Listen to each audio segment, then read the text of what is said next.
આજે 1875માં લખાયેલું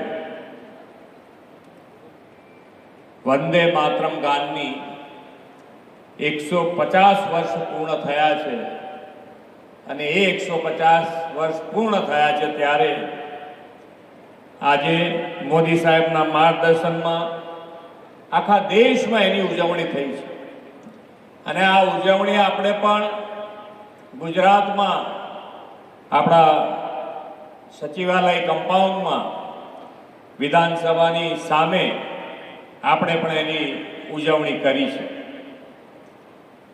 માં અંબાના ચરણોમાંથી આજે જે યાત્રા શરૂ થઈ રહી છે એવા આપણા ભગવાન બિરસા મુંડાની 150મી જન્મ જયંતિ પણ માન્ય વડાપ્રધાનશ્રીના માર્ગદર્શન અને નેતૃત્વમાં આખા દેશમાં ઉજવાઈ રહી છે।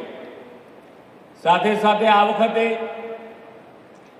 વિશ્વ નેતા અને યશસ્વી વડાપ્રધાન મોદી સાહેબના નેતૃત્વમાં આ વર્ષે રાષ્ટ્રીયતાના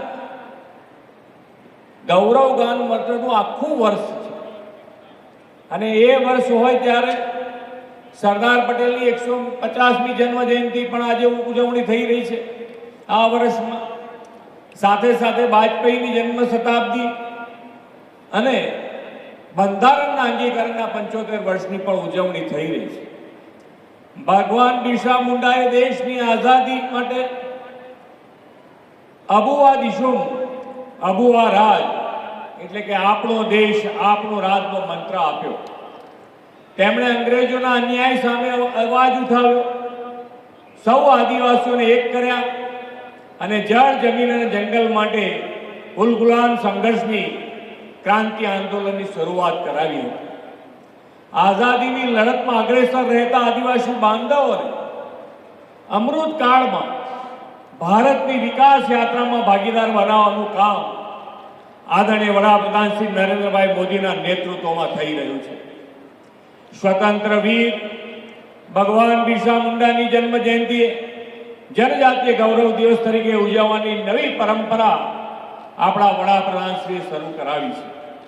શ્રી મોદી સાહેબના 11 વર્ષના પ્રધાનમંત્રી તરીકેના કાર્યકાળમાં આપણે સૌએ જોયું છે કે જેને કોઈ પૂછતું નથી તેમને મોદી સાહેબે પૂજ્યા છે। વડાપ્રધાનશ્રીના માર્ગદર્શન અને નેતૃત્વમાં ગુજરાતમાં